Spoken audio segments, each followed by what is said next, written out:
Hey creators, this week we have a special guest. I'm in Zurich, but Marcel is in Paris. Hey Marcel. Hi Tom, how are you? I'm great. Tell everybody what team you work on at YouTube. So I'm a product manager in the search and discovery team, where we try and get the best videos in front of every user.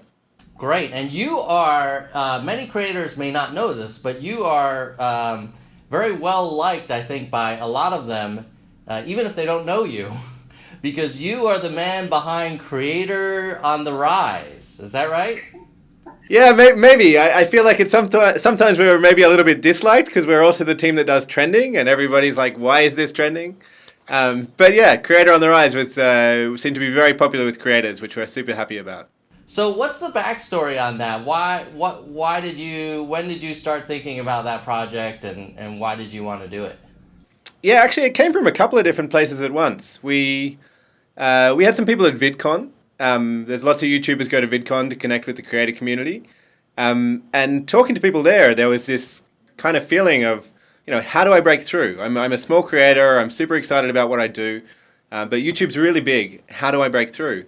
And people who've been around for a while, people who've been on the platform for many years, would talk wistfully about the old times when you could be featured on the homepage. And YouTube's changed and grown a lot since then. It's not something we do right now, but we asked ourselves, what could we do that's similar?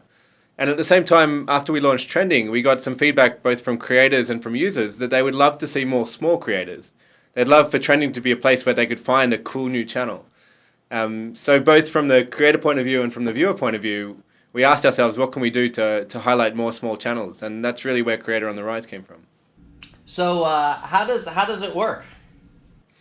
Well, the challenging thing is we have so many growing channels. The hard thing is trying to figure out who we want to show.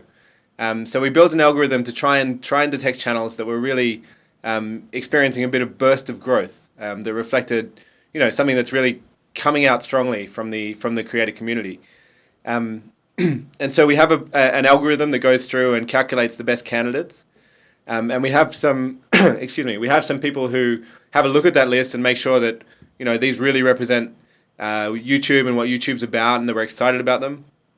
And then we take the top one every couple of days, so there's now three a week, and we show them on the trending tab. And is that just in the U.S. or what markets is that available? We're only doing it in the US, which is obviously the biggest for YouTube, so it's where we can have the biggest impact. We're looking at doing it elsewhere, but it's not quite worked out yet. Got it. And so as you've looked at how it's done, what are some things that you're happy with, and what are some things that you're thinking about we may want to tweak going forward? Yeah, sure. Um, I mean, one thing is it's just a really enjoyable thing to work on. When you get to see every week the amazing channels that are out there, and you find these channels that how else would you have found them? So we feel like we get a kind of preview of the exciting things that we get to share with the world. So it's been a highlight just working with the team and being able to see all these new channels that we get to feature. In terms of what we've had to learn, um, when we started picking channels, when we started building this algorithm, we actually had a week delay between when we did the calculations about who was really rising and when we showed them. And actually, on YouTube, a week is a long time, and we found that in that week that we had, creators that we'd identified and that we wanted to feature had already really, you know, grown so much that it started to feel like, oh, can we really call them on the rise?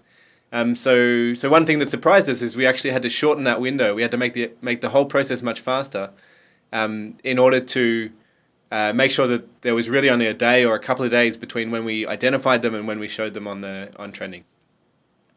Now, if I were a smaller creator, I'm guessing hearing this, I might be tempted to say, well, hey, why don't you sort of pick some smaller fellows who aren't necessarily, already on this kind of trajectory. How did you guys think about that? Yeah, that's the tough part, right? There's three slots a week. There's many great creators. So we have to find the right balance. If it's a channel that's a little bit larger, say 20 to 30,000 subscriptions, which is where we roughly end up showing them right now, then we have a bit more signal as to the fact that they're producing good content, that they've really got a bit of momentum behind the channel.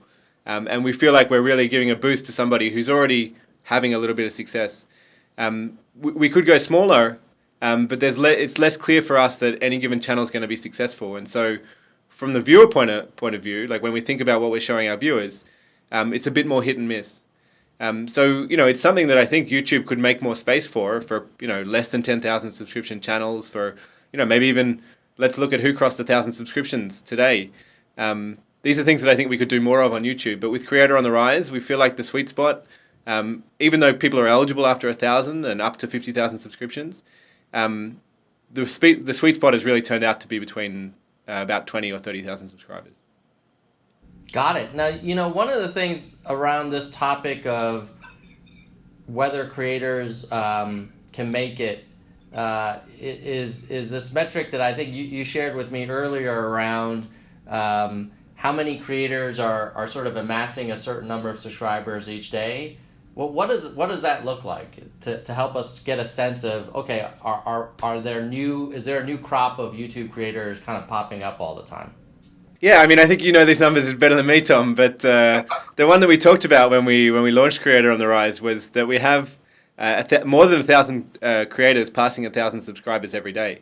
So YouTube is this very, very dynamic community where there's more and more of these channels which are going and being successful because YouTube's audience is growing every day. So there's more and more space for people to be successful on YouTube. What types of questions you're thinking about to kind of take it to the next level? Yeah, so it's been 3 months now that we've been running Creator on the Rise, almost 3 months. It started at 11th of January. And so we're just doing a bit of a check to make sure that we're happy with how the process is working in a couple of ways. One is, we really want to highlight channels who are on the rise. And so we're verifying that that's really what our algorithm catches. Secondly, we know that YouTube is a really diverse community. And so we're checking that we're really representing that diversity properly. If there's groups that are not well represented, we want to make sure that they're included as well. And then the question that you asked at the start, that we talked about with different markets, can we bring this same feature to other markets? That's an active discussion for us, and we'll see where that goes. Let me ask you a hard question that I'm sure creators will have, and they would say, "I'm not keeping it real if I don't ask you." I'm sure there was nothing about hard questions in the invitation for this. That's right. Well, now you're here, so I might as well ask you. So, how many get featured? Is it 3 a week? It's 3 a week. That's right. So, if I put on my, aspiring creator hat, I would say like, oh my goodness, like with all of that inventory, with the size of YouTube, why couldn't you do like 3 a day or 3 an hour kind of thing? Yeah, I mean, we could do 3 an hour. I'm sure there are channels out there to feature. The question is the impact, right? So, and this is true of trending overall, right? We could have a trending video list that changes every 5 minutes, but it would mean that if you come once a day, as you said you do, and which we really hope people do to come and see what's happening on YouTube, you would miss a lot of what happened yesterday if it changed every 5 minutes.